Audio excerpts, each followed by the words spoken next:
profesor. Pero no se ve dos pantallas doble.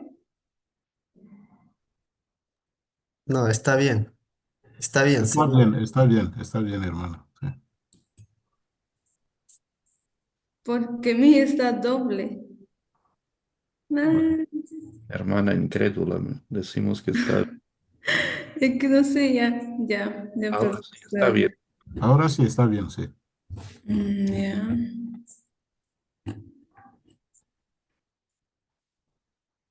Bueno, buenas tardes con todos. Hoy vamos a explorar el tema del mormonismo y su relación con la Iglesia Católica.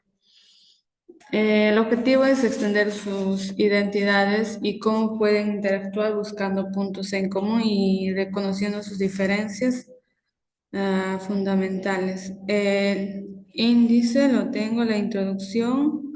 Vamos a hablar sobre los orígenes, sus creencias, práctica y vida comunitaria, diálogo interreligioso y finalmente conclusión. Eh, Bueno, el mormonismo fue distintiva y un mundo diverso y relevancia del diálogo interreligioso. Bueno, en el mundo religioso actual sabemos que es muy variado.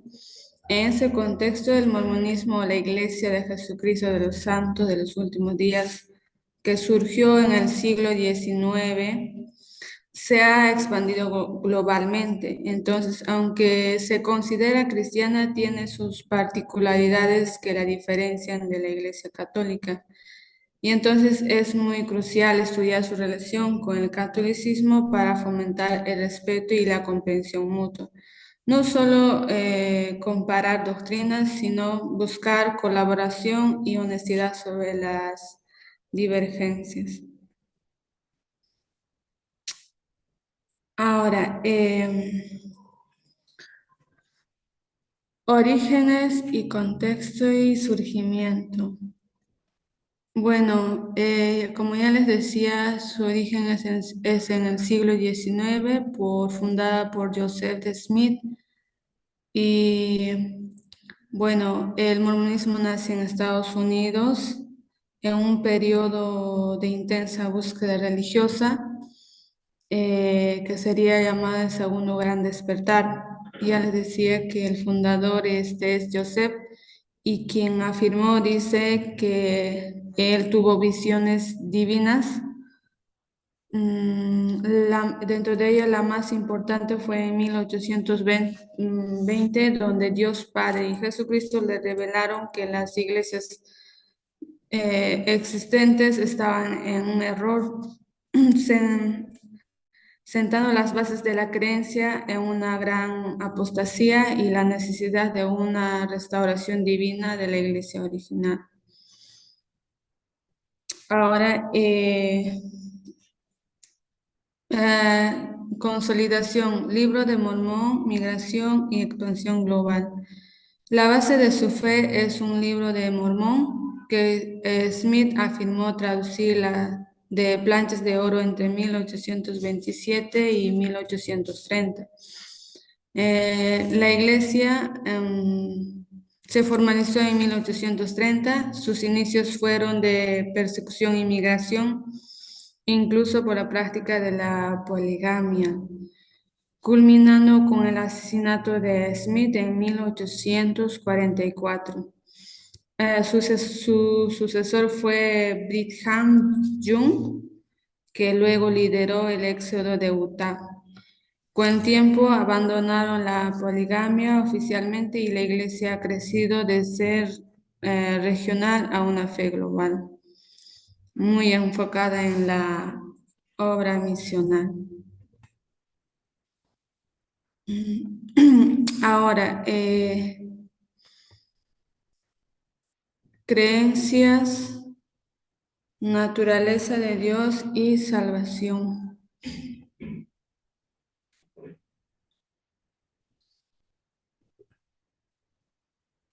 Bueno, tienen una teología distinta.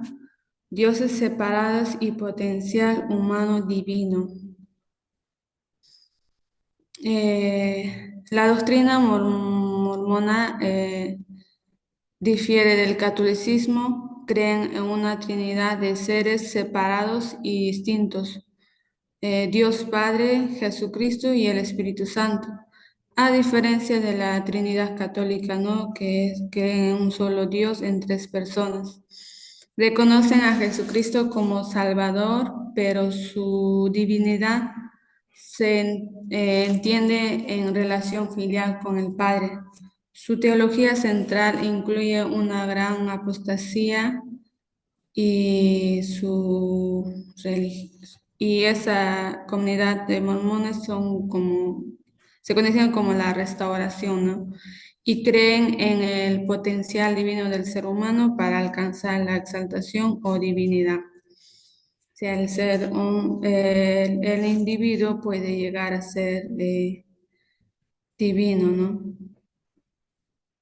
Ahora, creencias, textos y ritos. Eh, Además de la Biblia, los mormones reverencian el libro de Mormón, Doctrina y Convenios y la Perla de Gran Precio como escrituras inspiradas. Practican el bautismo por inmersión desde los 8 años y el bautismo por los muertos en sus templos, un rito vicario por sus ancestros, ¿no? Solo los varones dignos pueden ser ordenados al sacerdocio. Los templos son cruciales para ordenanzas elevadas como la investidura y el matrimonio, esenciales para la exaltación, ¿no? La Santa Cena es un recordatorio semanal de Cristo. Usan pan y agua diferentes de la Eucaristía católica.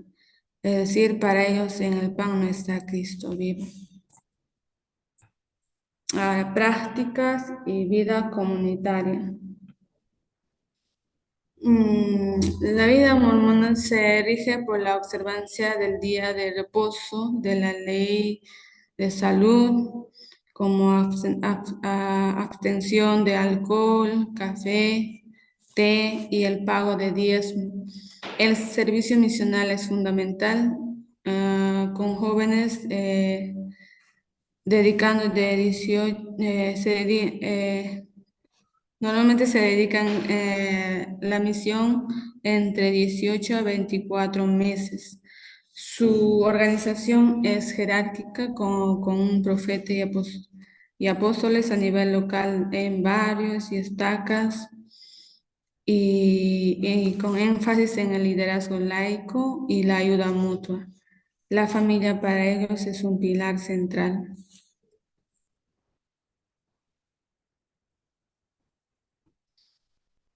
Ahora, diálogo interreligioso, posibilidades. Ah, a pesar de las diferencias, hay bases sólidas para el diálogo. Compartimos valores morales como la defensa de la familia y el matrimonio tradicional y la ética de la vida. Ambas tienen redes de caridad y podemos cooperar en ayuda humanitaria. Somos firmes defensores de la libertad religiosa. Además, la centralidad de Jesucristo en ambas fes permite un punto de partida para la conversación. Diálogo, seguimos con el diálogo interreligioso, retos y aportes.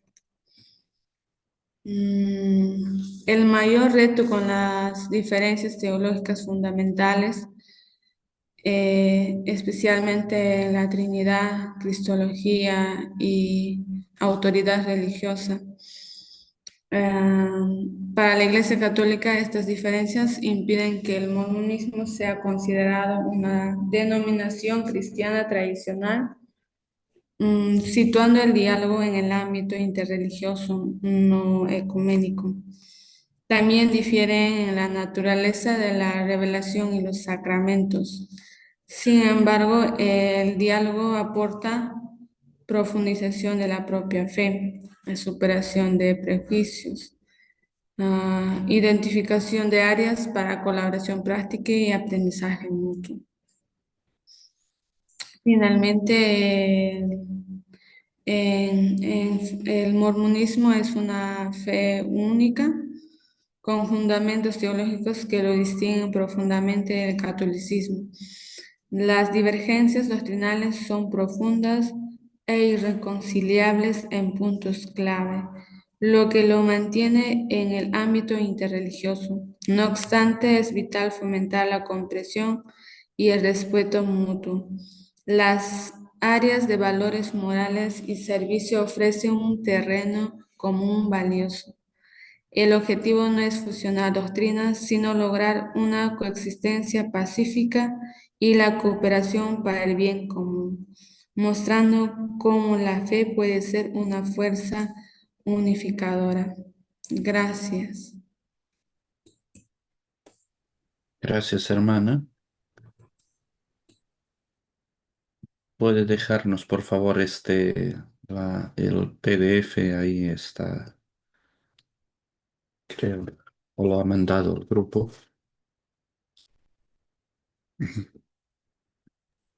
¿Sigo compartiendo el PDF? Está aquí en celular. Un ratito, vamos a ver.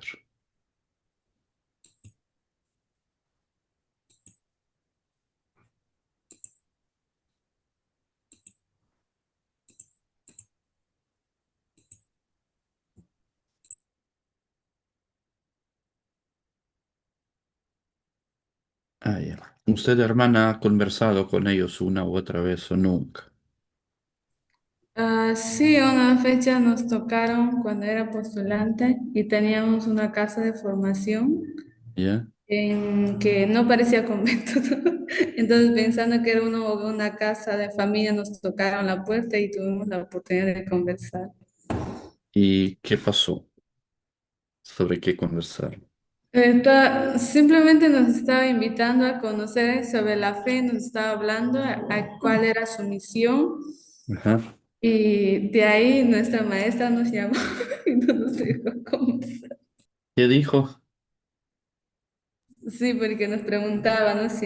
Si quisiéramos conocer a qué se dedican y nosotros dijimos que sí, ¿no? Que nos siga hablando, pero de ahí, o sea, no tuvimos una conversación más profunda, Ajá. formal, sí. Pero Ok. siempre la vemos por aquí, por esta zona. Y ya. ¿Y cómo es cuando se acercan a la gente? ¿Qué es lo que efectivamente dicen? A nosotros primero nos estaba hablando quién era su fundador ¿Ya? y, y cómo nosotros preguntábamos por qué andan de dos siempre, ¿no? Y a qué edad más o menos salen de misión, por cuánto tiempo Ajá. y si pueden hacer su misión, digamos, si yo soy de Perú, puedo hacer en mismo Perú la misión. Y nos decían que no, Ajá. siempre tienen que salir fuera de su país. ¿Ya? Y otro nos decía que a partir de ser mayor de edad, pueden ya, es obligatorio la misión que sí o sí lo tienen que hacerlo, ¿no? Ok. Nadie, ya sea mujer o varón, pero las mujeres creo que son 1 año y medio, los hombres obligatorio es 2 años. Qué bien informada usted. Pues, da miedo. Bueno, Eso es lo que ¿cuáles son los ritos esenciales? Usted ha mencionado algunos. ¿Cómo es el rito de la iniciación? ¿Cómo se entra a la comunidad de los mormones? ¿Hay un bautismo? ¿Hay una celebración especial? ¿Hay no sé, un baile introductorio? No sé, qué cosa. Sí, ellos creen en bautismo, se bautizan, pero también una cosa que me llamó la atención es que también hacen bautismo para sus difuntos. Y decía que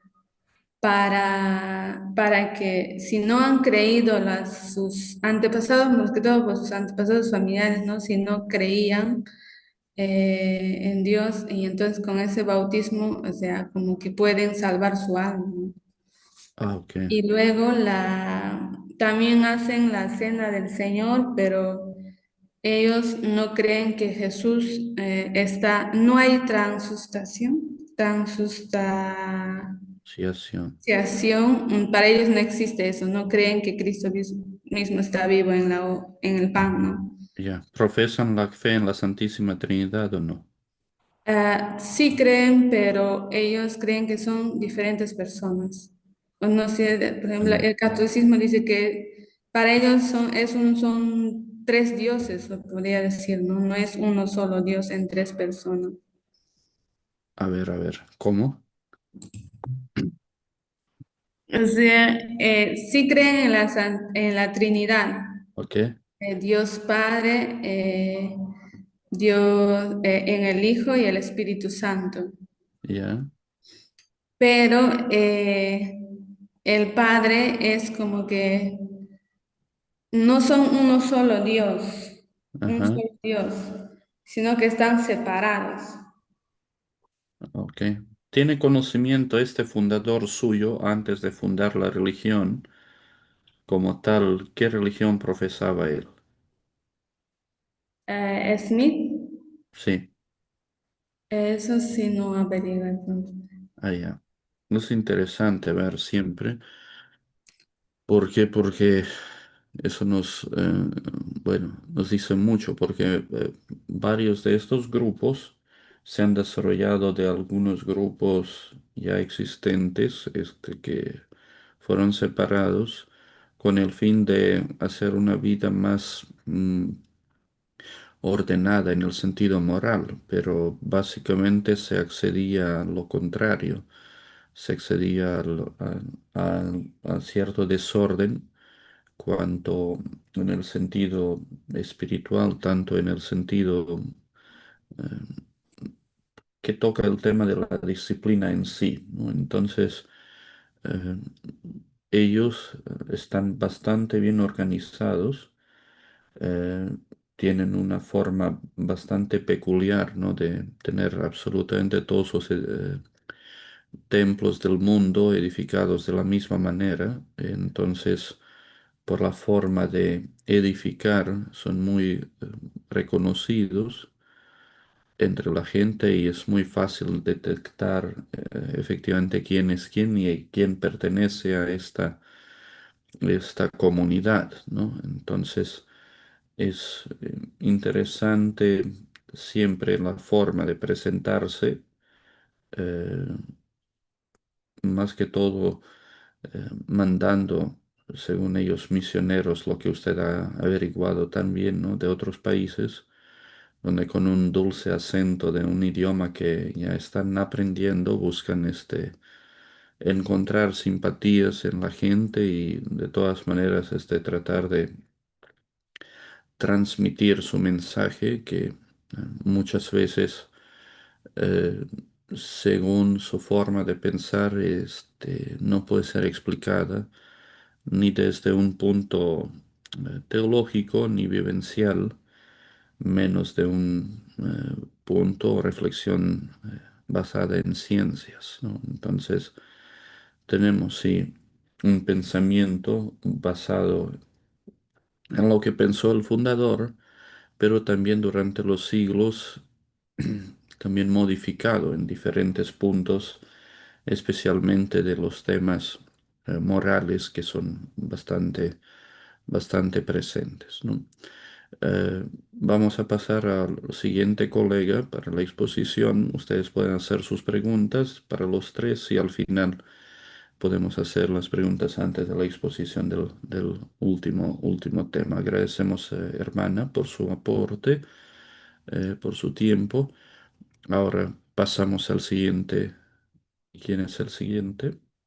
Quisiera preguntar a la hermana, pero bueno, después. Adelante, si quiere ahora mismo o lo dejamos para No, después, como después, quiera. después, después. Vale, ya. Hermana, prepárense entonces. Ya. ¿Quién es el siguiente? Bill, ¿no? Bueno, yo voy a presentar, profe. ¿Tú vas Excelente, a hacer? escuchamos. Yo quería empezar, bueno.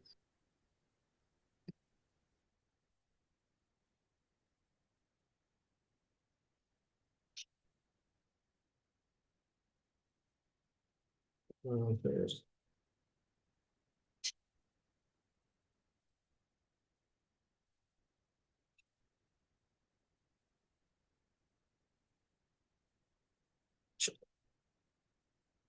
¿Sí están viendo?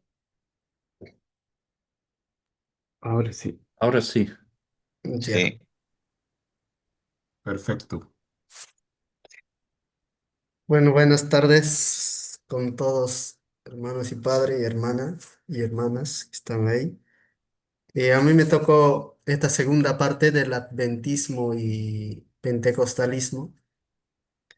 Me ha tocado un poco buscar, rebuscar, porque no tengo un acercamiento con ellos y tampoco conocimiento, no tenía, ¿no? Pero ahora más o menos he buscado alguna doctrina, sus doctrinas en que se basan, en que creen, para luego describir algo de su dimensión espiritual y escatológica. Vamos a conocerlo, esta aventura. Primeramente, para iniciar estos dos sectas, dos religiones, dos modos de ver la religión, es que ambos han nacido de la secta del protestantismo. Quizás eso sería, se trataba en primera parte, pero para iniciar voy a decir eso, ¿no? Que es, las dos son de la misma línea del protestantismo. Y estas dos, adventismo, pentecostalismo, tienen algo en común, ¿no? Por eso también tienen bastantes diferencias en su visión escatológica, ¿no? Vamos a primero definir qué es la escatología, ¿no? La definición de la escatología, como en nuestra concepción católica, escatos habla de las últimas cosas, ¿no? De las cosas últimas. Entonces, aquí no se habla del fin del mundo, ¿no? No, no es que el mundo se va a destruir o la destrucción del mundo, sino más bien el enfoque cristiana. Y de estas dos corrientes también lleva a un perfección o un estado de perfección del, del mundo según el plan divino, ¿no? Según el proyecto de Dios. Entonces, escatología se definiría como un estado en los últimos tiempos, un estado de perfección según el plan de Dios, ¿no? No en cuanto solo a la destrucción del mundo o de la humanidad en su último momento, donde todo se va a desaparecer y todo se va a transformar, sino también un estado, ¿no? de perfección. Entonces, también hay varias interpretaciones de esta escatología. Por ejemplo, primero van a un propósito y esperanzador, ¿no? Y esta escatología cristiana se fundamenta de esta esperanza de que el retorno de Cristo en la segunda venida va a tomar una dirección de la vida, ¿no? Va a tomar las cuentas de la vida, dicen ellos, y por eso tienen que seguir las ciertas normas éticas en su praxis diaria, ¿no? También hay diversidad de interpretaciones sobre estas corrientes, ¿no? Por ejemplo, el preterismo, ¿no? O sea, antes que se va a hacer. Después el historicismo, durante la historia que se va cumpliendo estos acontecimientos de las últimas cosas. Y hay otros que van a decir, pues no, no va a ocurrir en la historia ni ahora, sino en el futuro, ¿no? Y otros dicen más ideales, más teóricos, lo teorizan este término escatos, ¿no? Pero en general, se habla de eventos, de futuros y relevancia en la vida actual, ¿no? Tiene que, la Iglesia Católica dice que el reino ya es aquí, ¿no? Aquí. Entonces, quizás puedo compartir desde ahí, ¿no? Entonces, esta vida actual va a influir en el futuro, ¿no? Pero ya se está dando. Y algo tiene que ver eso con los pentecostales, que sí, también ellos, no con la misma idea o con la misma corriente, pero van casi en la misma línea, ¿no? O más cercana, podemos decir ese término. También ellos piensan que, o cuando se habla de escatología, se habla también de transformación del mundo. Se enfatiza en la renovación, en que todo va a ser nuevo, todo va a reflejar en cosas nuevas, en los valores, como Dios quiere, ¿no? Entonces de eso también se encarga la escatología.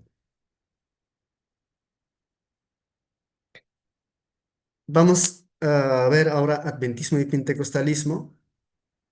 Estas dos, ¿cómo ven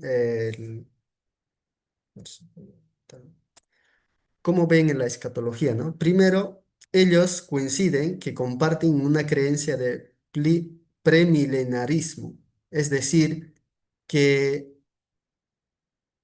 cierto tiempo o antes, cada 1000 tiempo, después de 1000 años va a volver, o 1000 años, el Cristo va a reinar, va a regresar y él va a reinar literalmente después de 1000 años, ¿no? Como bien se dice. Entonces, ellos interpretan mm, en su doctrina los señales del fin. ¿Cuál va a ser el final, la señal del fin? Entonces, el adventismo, los adventistas dicen que la venida de Cristo va a ser literal, va a ser literal, va a venir después según las profecías de Apocalipsis y Daniel, dicen que va a venir después de 3000 3600 días, creo. Entonces, eso se contaban desde la reconstrucción de Jerusalén. Hay que recordar que en las profecías tomadas de Esdras, por ejemplo, menciona que eh, el rey persa, cuando estaban en exilio, regresan en el año 500, 457 o 547. Desde ahí ellos de Esdras toman, el autor, ¿no? Toma, entonces desde ahí se cuenta y esta fecha coincidía en la fecha 1843, ¿no?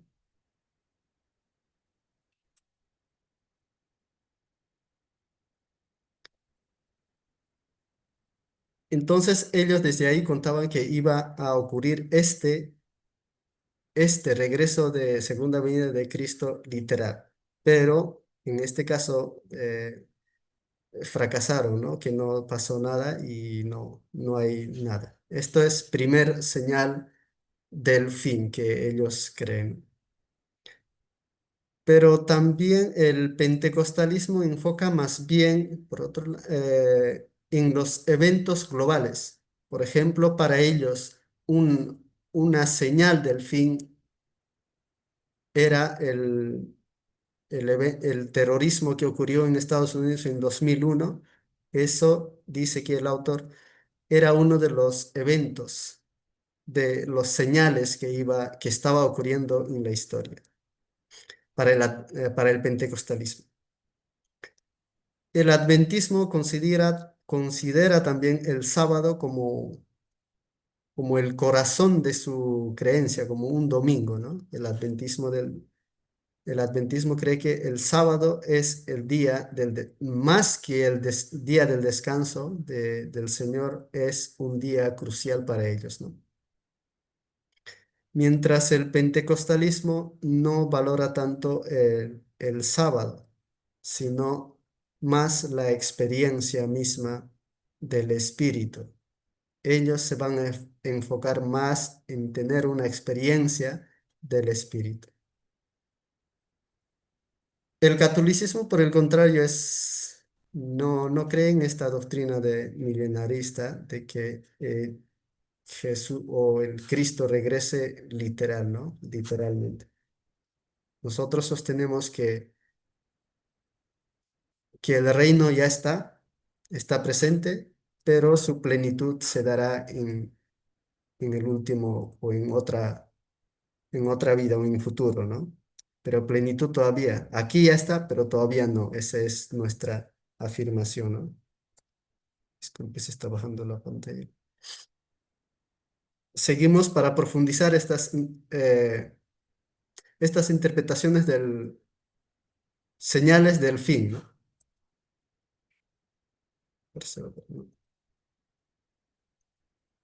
Ahí. Por ejemplo, interpretación literal del adventismo nos hace, ellos se basan en literalidad del Apocalipsis y de Daniel. Como les decía, en 457 de ahí sumamos.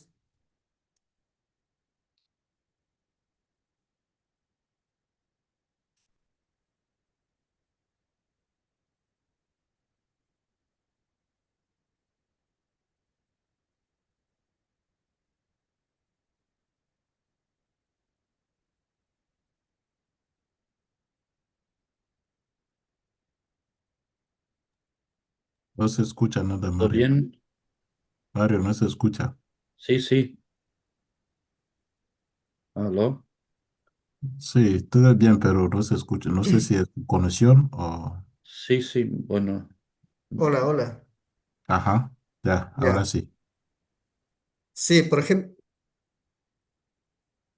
ejemplo, la interpretación literal del adventismo, ellos consideran que esa señal es clave, ¿no? Antes de que este, la segunda venida literal de Cristo va a pasar unas señales, ¿no? Entonces esto se basa en la marca de la bestia, en cumplimiento de los mandamientos. Entonces eso tiene que ocurrir antes de la venida, de la segunda venida de Cristo.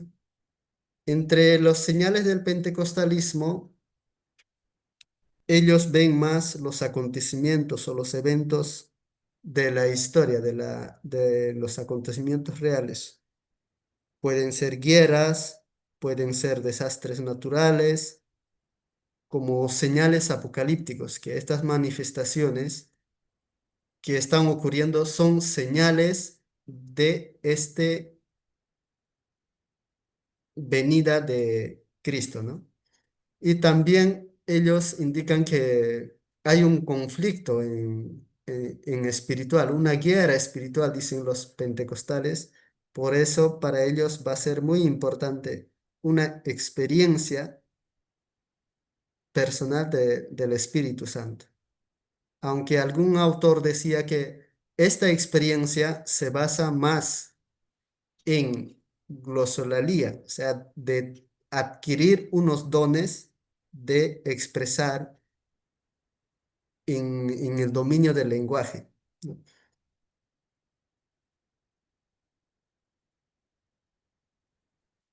Bueno, y entre estos señales en la Iglesia Católica, pues nosotros vemos que estas catástrofes, estos acontecimientos que nos pasan, más bien es un momento de conversión para nosotros, ¿no? Tener vigilancia espiritual. Seguimos. A ver, el otro tema central que mencionaba, el rol del sábado entre el adventismo y pentecostalismo. En el adventismo, el sábado como va a ser muy importante. Uno de los ejes de sus doctrinas es el sábado, que va a ser como un día, no como un día solo de descanso, sino también de fidelidad a los mandamientos de Dios.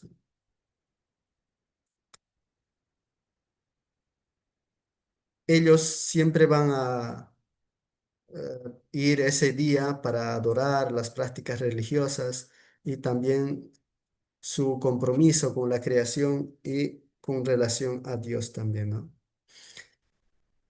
El enfoque de la experiencia espiritual en cuanto al pentecostalismo es distinta. Ellos no valoran mucho al sábado, no valoran el sábado, sino priorizan más la experiencia espiritual.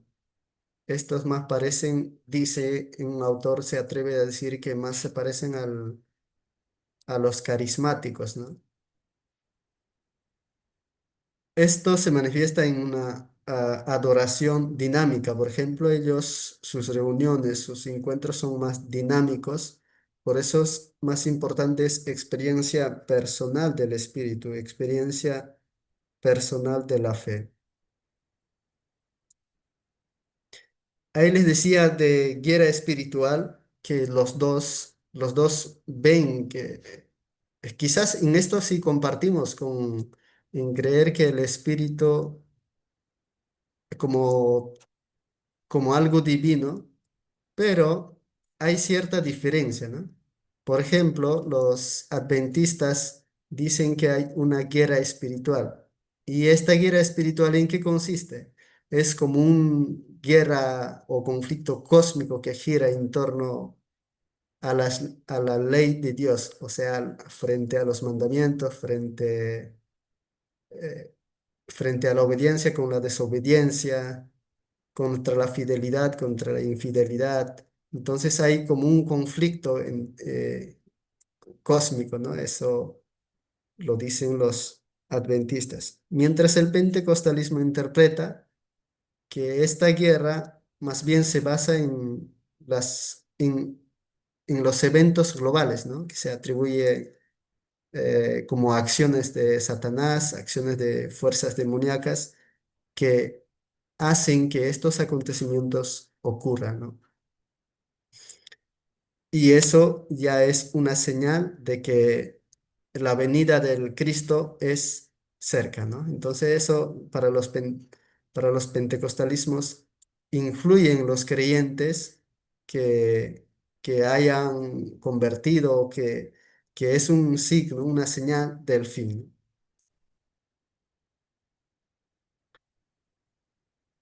Aquí un poquito de interpretación de la historia y la misión según la tradición cristiana, ¿no? ¿Cómo comprenden estos tres corrientes? Primero, el adventismo interpreta más lo histórico y lo profético, ¿no? Más bíblico, y el sábado como verdad restaurada. El día sábado es como verdad restaurada. Y y el fin de la proclamación de la verdad presente. Es el día es el sábado donde se proclama, si está, sí es verdad. Esto es el descanso, este es el día que se debe adorar y esto es el día que se espera, el sábado. Mientras en pentecostalismo la historia es vista como un caído, como un ocaso. Esta historia ya no tiene como el camino de Cristo, ¿no? Sino todo es corrompido, como todo está para salvar. Por eso ellos van más a rescate, a decir que esto ya es el tiempo, ¿no? Entonces ellos interpretan más estos eventos actuales como que una misión obligatoria para ellos para salvar, para predicar, ¿no? Mientras la Iglesia Católica interpreta que la historia se interpreta como una prolongación de la predicación de Jesús, los apóstoles, los padres de la Iglesia, y a través de los siglos hay que evangelizar, ¿no? Así la Iglesia considera, la Iglesia Católica. También el adventismo ellos se rigen a sola escritura. Para ellos la autoridad es la Biblia, la única fuente de la fe, ¿no? De la revelación, de las prácticas también. Y uno de los influencers o fundadores es la figura de Elena White, ¿no? Esta es cofundadora, profetiza para ellos, que a ellos les inspira y como son como el profeta de su tiempo, ¿no?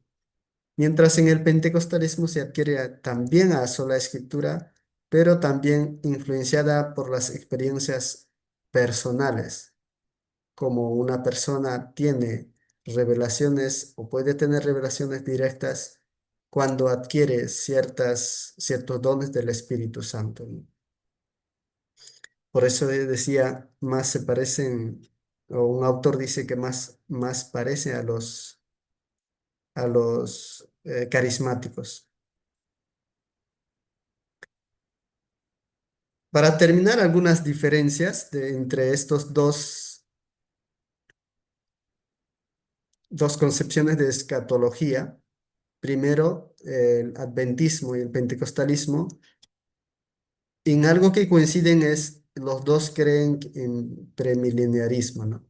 Los dos creen que Cristo va a venir literalmente eh, y en el final de los tiempos, ¿no? Y también hay divergencias o diferencias, o por ejemplo, en señales del fin. Para para los adventistas, para los adventistas va a ser los señales del tiempo, pues ese 1800 el gran chasco le dice, en 1844 era como un signo y no lo pasó según sus cálculos del fundador, ¿no? Entonces ellos siguen o siguen esperando, ¿no? O están viendo como la venida de Cristo. El rol del sábado, también perdón, los señales del fin.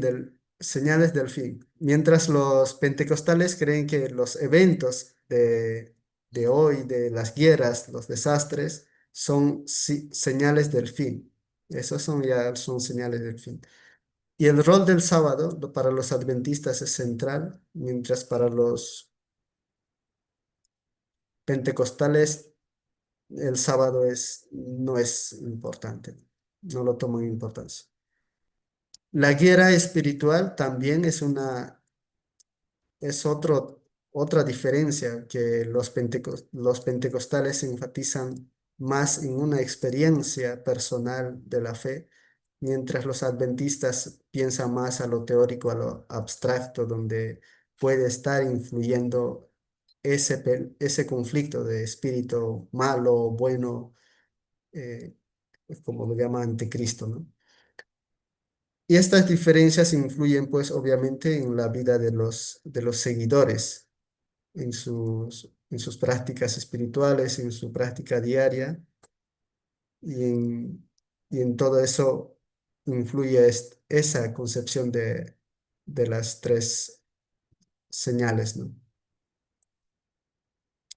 Eso sería, por mi parte, algunos libros que he consultado. Fue bastante información, pero más se ha centrado en algo en Latinoamérica, ¿no? Que quise compartir con ustedes. Gracias.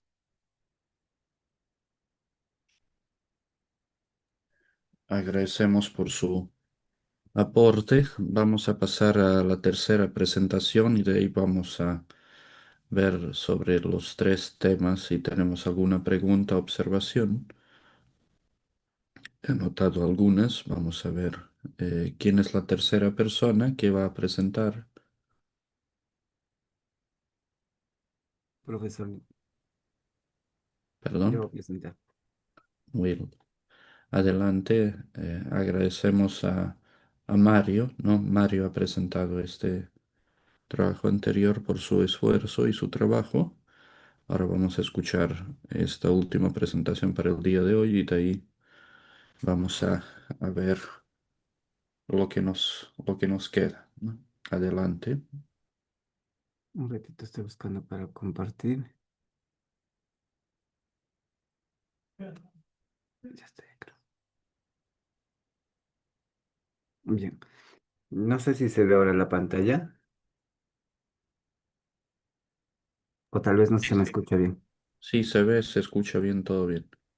Ok, muy buenas tardes. Bueno, voy a continuar con esta sesión de la exposición. El tema de esta exposición, pues, es el adventismo, la escatológica y restos en el diálogo interreligioso, ¿no? Bueno, la exposición se basa, tiene una estructura, una pequeña introducción, la cual voy a hacer de manera general.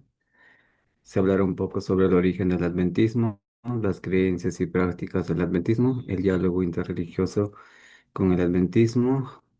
Al final va a haber una conclusión y, por último, la bibliografía.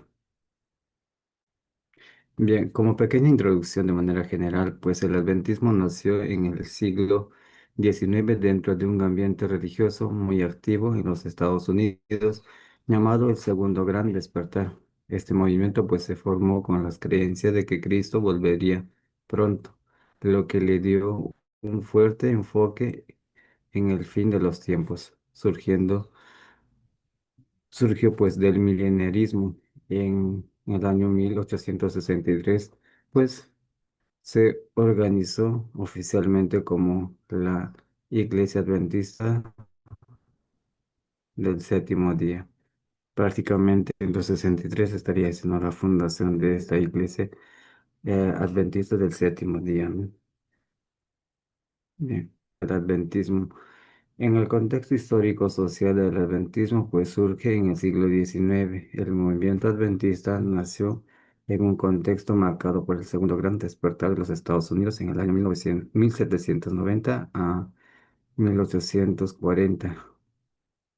Una serie de avivamientos protestantes se caracterizaron mucho durante estos periodos por la conversión, la santificación y también el juicio final. En el siglo XIX, muchos cristianos pues en los Estados Unidos empezaron a estudiar con más interés las profecías bíblicas, sobre todo en los libros de Daniel y el libro del Apocalipsis. En ese contexto surgieron pues varios grupos religiosos nuevos como los mormones, los testigos de Jehová y los adventistas, los hermanos que habían expuesto ya más antes, ¿no? Esos. Y también dice, el adventismo pues se desarrolló dentro del protestantismo, influyendo por corrientes como como el bautismo y el metodismo.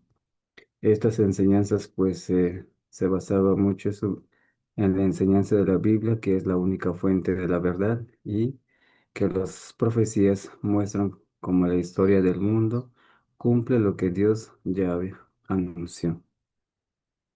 A esta afirmación se le llama pues la interpretación historicista.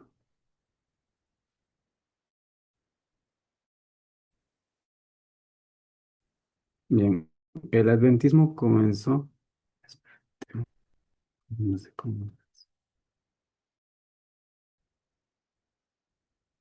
El surgimiento y evolución del adventismo. El adventismo pues comenzó un movimiento milenarista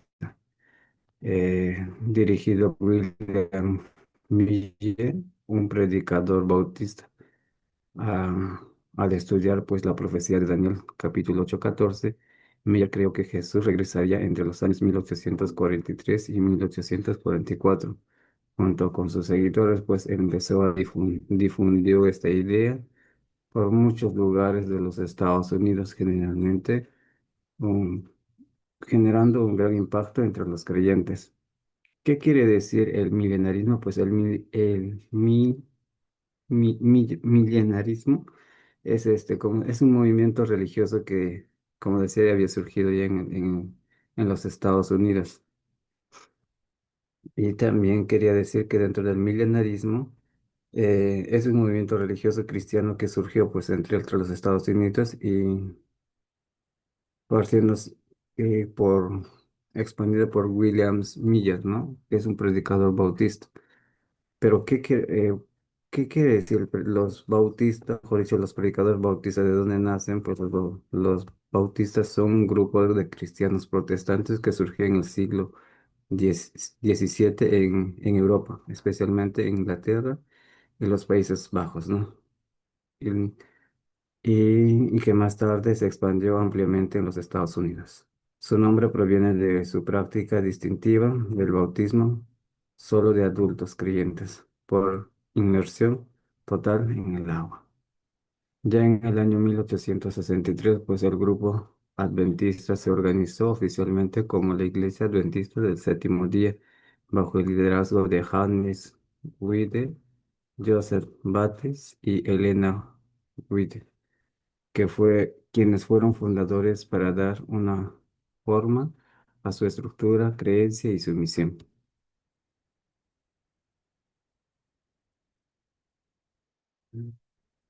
Bien. La evolución del adventismo se da con tres grandes personas que son sus fundadores, pues como bien decía que la fundación del adventismo oficial se da en el año 1863 bajo los liderazgos de James, Joseph y Elena. Pues, ¿quién es James Whedon? No sé cómo se pronuncia. Es pues James fue uno de de las figuras fundacionales más importantes del adventismo, especialmente en la consolidación de la Iglesia del Adventistas del Séptimo Día. Y Joseph Bates, pues fue un marino retirado, reformador social y líder religioso, uno de los tres fundadores de la Iglesia Adventista del Séptimo Día. Y Elena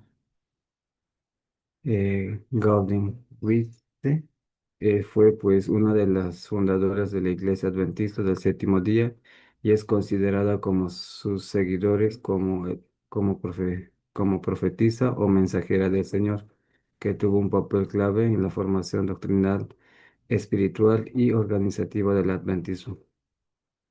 Prácticamente ella tenía visiones y podía profetizar algunas cosas, ¿no? Y es por eso que la tienen con mucha importancia dentro de su doctrina, como profetiza. Allá. Esta nueva denominación incluye nuevas doctrinas como pues la observancia del sábado eh, eh, y también pone mucho énfasis en la salud y también la temperancia, ¿no? Y tiene, como decía, un rol profético. Elena Witt, considerada como un mensajero del Señor, ¿no? Por las profecías que había tenido.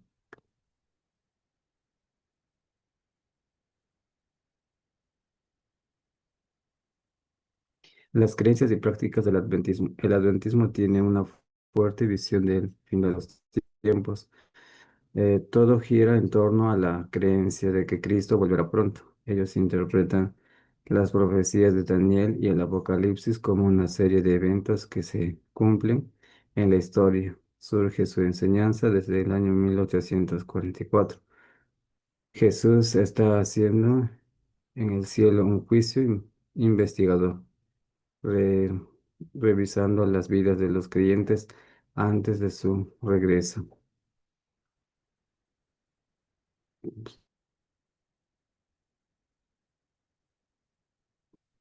Bien, como el diálogo interreligioso con los adventistas, desde el magisterio de la Iglesia Católica, pues la Iglesia Católica sostiene que el diálogo interreligioso no es una opresión, sino una parte esencial de su misión y evangelización.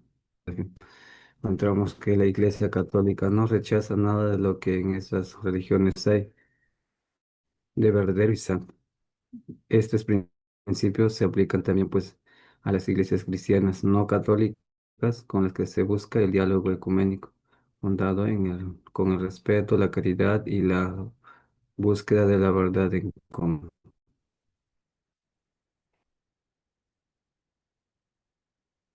eh, posibilidades de diálogo con el adventismo, puntos de convergentes que permiten un diálogo respetuoso y fecundo entre católicos y adventistas. Hay cuatro puntos que serían el cristocentrismo uno, el valor de la Biblia 2 y también el compromiso con la misión y evangelización y la defensa de los valores éticos, que son puntos en común. En el cristianismo, pues ellos, si bien es cierto, ellos creen en la Santísima Trinidad, pero también comparten una fe profunda en Jesucristo como su Salvador y que es su fundamento esencial para el diálogo, ¿no? Es un punto en el cual se podría usar esto para entrar con ellos en diálogo.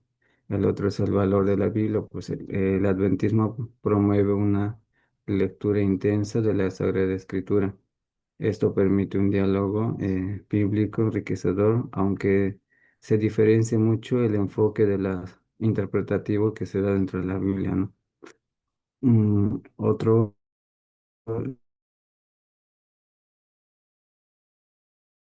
es el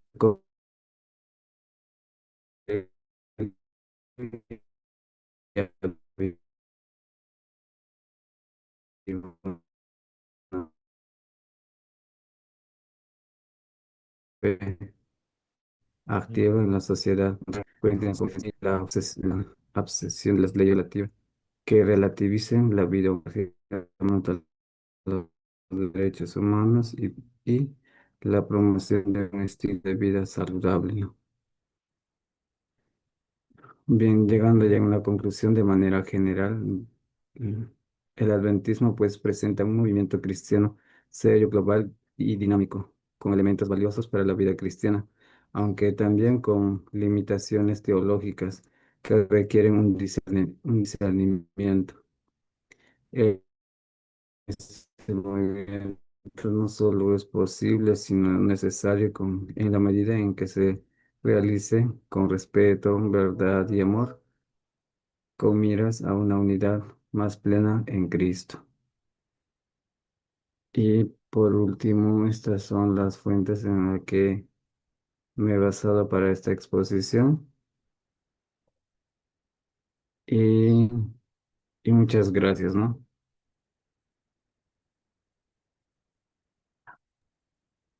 Agradecemos No a sé dónde usted me quedo. por su aporte. A ver, sobre los tres temas, ¿alguien tiene alguna pregunta, alguna observación? Miguel, escucho.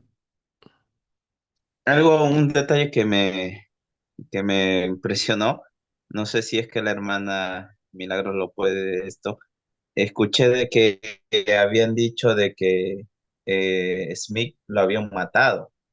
No sé si podría profundizar en cuál fue su asesinato, porque me pareció algo novedoso que escuchar eso, ¿no? Porque, bueno, tenía un poco de conocimiento de la religión mormona, pero no tenía concepto de que lo habían matado, ¿no? No sé si podría ahondar solo en este tema, ¿no? En este aspecto. ¿Cuál fue el motivo por qué lo asesinaron, ¿no? Ujú.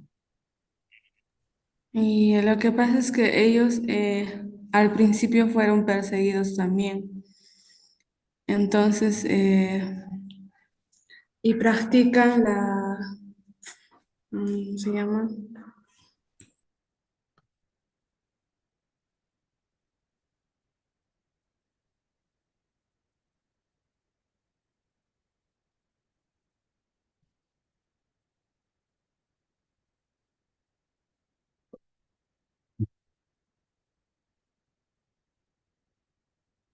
Hermana está.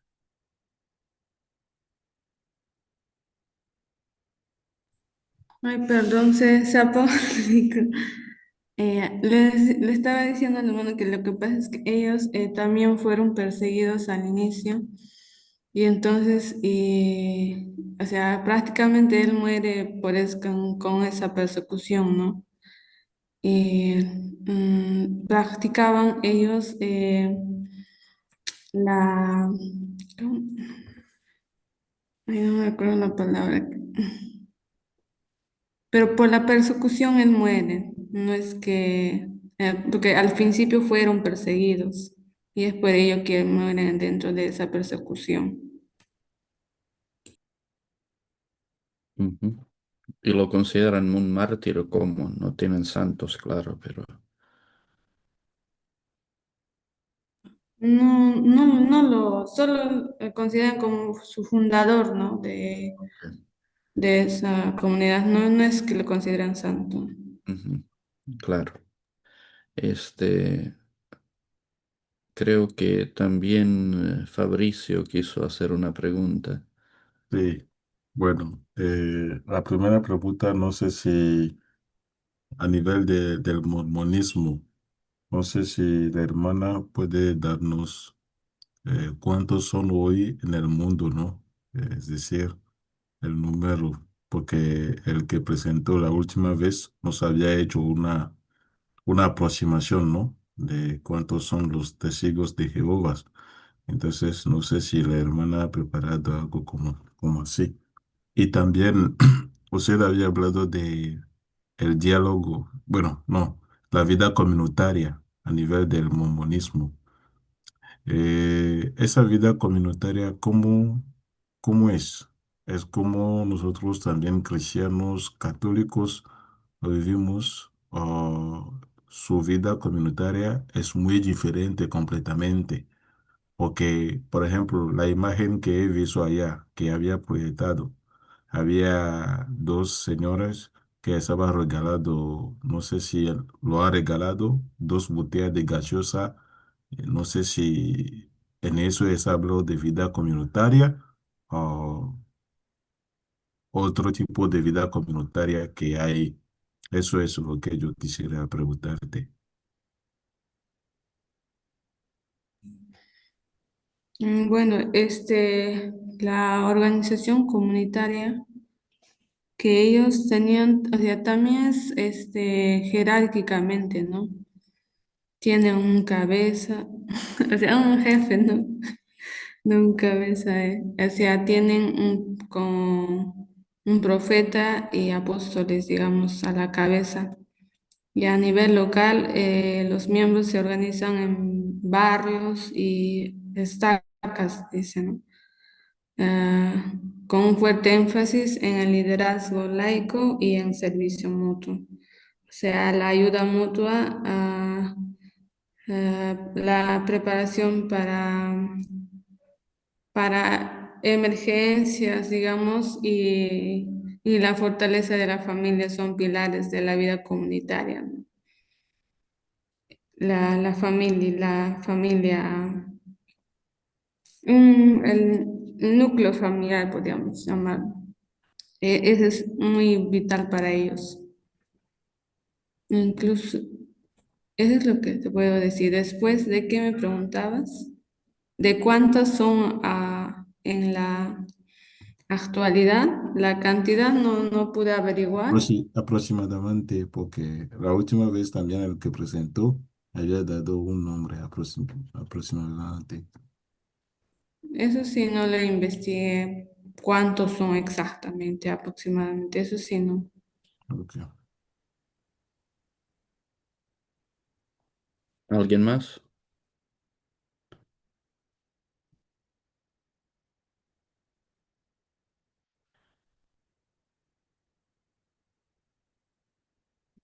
Vamos a... ¿También atletismo o cómo es? La Ella pregunta, dice, la pregunta es para todos los grupos o solamente para la hermana por el momento.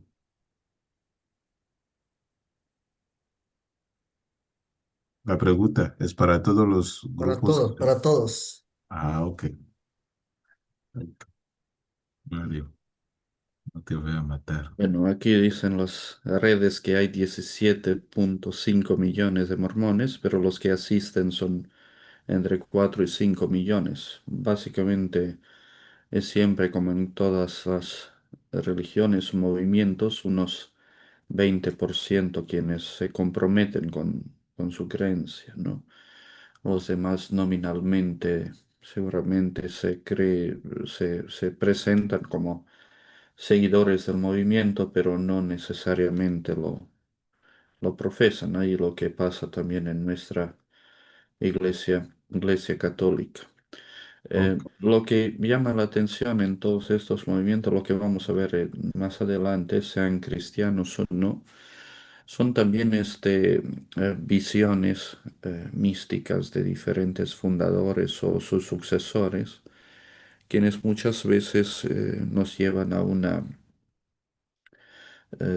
cierta preocupación donde, bueno, en cierto estado de éxtasis de diferentes momentos de ver la realidad desde nuestra propia perspectiva o posiblemente desde un estado que no necesariamente es un estado plenamente consciente. Uno puede ver, escuchar y vivir diferentes experiencias que son propias y propia experiencia no necesariamente es aplicable para toda la comunidad. Entonces, eh, estas visiones de diferentes fundadores o cofundadores o diferentes profetas son bastante cuestionadas, ¿no? Muchas veces se ponen en el mismo nivel como la misma palabra de Dios y ni siquiera es algo que consideramos nosotros como parte de la tradición, sino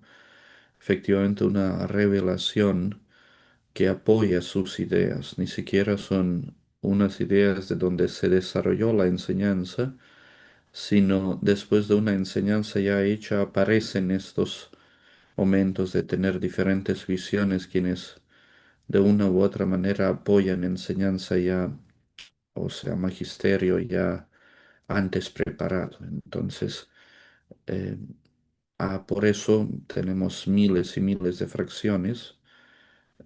Solamente, ojo, es muy interesante en un trabajo de investigación que he encontrado hace unos 2 años, me parece. Cada día en Brasil aparecen 3 sectas católicas. O sea, solamente la Iglesia Católica, cada día 3 sectas. Para que algo se considere secta significa que tenga por lo menos 3 miembros. Entonces, cada día 9 personas por lo menos deciden hacer algo suyo. Multiplicándolo por 365 días, pueden darse cuenta qué número de las sectas solamente en Brasil tenemos quienes son fracciones separadas de la Iglesia Católica. Básicamente, la razón de ello es falta del clero, ¿no? Falta de las personas consagradas, personas comprometidas, religiosos, religiosas, catequistas, etcétera, ¿no? Entonces, básicamente, después de cada uno de los sueños que tenemos, podemos desviarnos, ¿no? No sé si Víctor o Carlos o Percy han tenido un sueño últimamente y en la base de este sueño empezar a interpretar la Biblia y de todas maneras van a distinguirse ciertos puntos quienes nos guiarán por mm, un camino que en un momento llegará a ser contrario a lo que enseña Iglesia Católica, ¿no? Entonces es muy, muy importante que tengamos en cuenta esta dimensión de revelaciones personales, quienes en un momento u otro, en diferentes formas, diferentes maneras, se ha manifestado en la vida de tantos fundadores, tantas personas quienes han apoyado el desarrollo de la doctrina de cada uno de estos movimientos. Lo que es interesante y lo que, bueno, he conversado hace unos días con una persona que profesa una denominación cristiana, eh, y él me pregunta qué es lo que no te gusta, no te agrada en todos los movimientos cristianos. Digo, más que todo en la forma de hablar mal del otro. ¿Por qué? Porque en las celebraciones de diferentes cultos, básicamente ustedes van a escuchar la homilía de 30 minutos, 25 hablando mal de la Iglesia Católica. O sea, si tú quieres conseguir que alguien vaya a tu comunidad hablando mal del otro, estás mal, porque la definición de la iglesia es que es santa y pecadora. Nadie de nosotros dice que es este santo y santísimo y que por ser parte de la iglesia se salvará, lo que ellos sí hacen. A la vez creo que la grandeza de la iglesia es no hablar mal del otro. Lo que efectivamente tenemos que aprender en nuestras homilías, no utilizar ambón, no utilizar el púlpito como momento de revancha, momentos de enfrentamiento o qué sea. Este es el lugar de proclamar la palabra de Dios y la verdad de Dios. Así que creo que esa es la forma de hacer diálogo y hacer ecumenismo, expresando la verdad plena, sí, perdón, lo que profesamos, lo que creemos y de esta manera buscar el camino que nos está uniendo, ¿no? Lo que hemos visto en muchos de estos aportes suyos, defensa de la familia, defensa de la verdad, etcétera, promoción de la persona humana en sí, etcétera, ¿no? Entonces, es muy importante darnos cuenta de todo lo que hemos escuchado, hemos visto, y de que no se van a separar mucho, casi nada, de la enseñanza. Y si en enfrentamiento llega la palabra de Dios y la palabra del fundador, eh, siempre se va a buscar una mayor interpretación de la palabra del fundador para acomodarse a su propia enseñanza. Entonces, siempre hay una enseñanza ya hecha que no siempre tiene la base en una revelación, sea pública o privada, sea bíblica o no. Entonces, cuando la necesitan, buscarán acomodarse. Y se acomodas más fácil atacando al otro que presentando tu credo que no tienen, ¿no? Entonces, ninguna de estas dominaciones no tienen credo. Tú preguntas en qué creen ustedes y se quedan callados.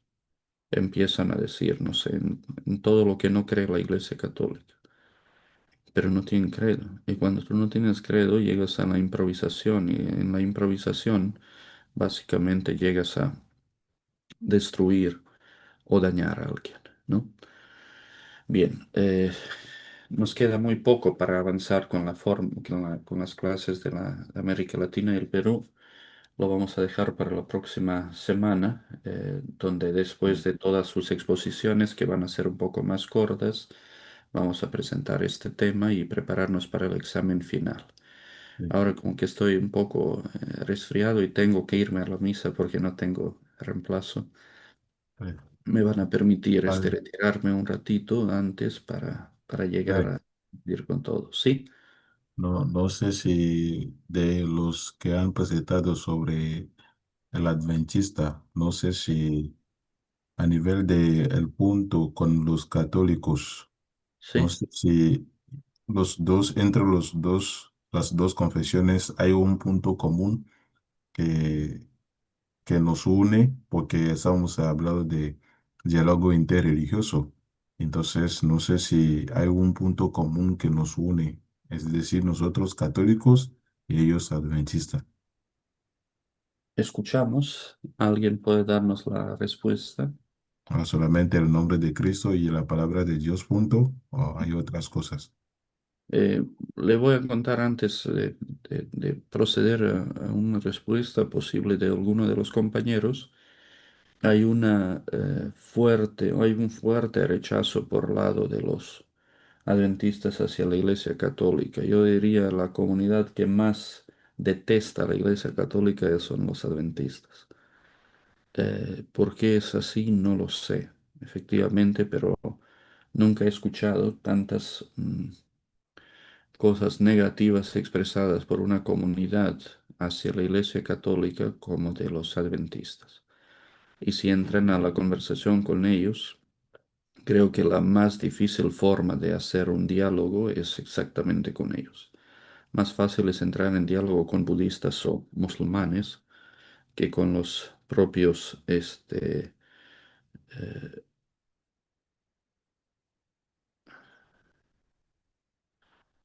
que con los propios adventistas y ustedes lo van a ver en la vida diaria, en su trabajo, ¿no?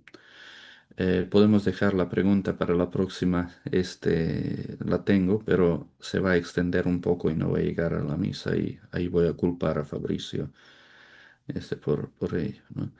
Que tenga una linda, bendecida semana. Por favor, los que faltan para la próxima van a exponer. Yo voy a proponer, exponer el tema que nos queda, que es algo corto, y de ahí la última semana vamos a vernos en nuestro examen. Que tengan una linda, bendecida semana y nos vemos pronto y abríguense bien porque este gripe cuesta bastante, ¿ya?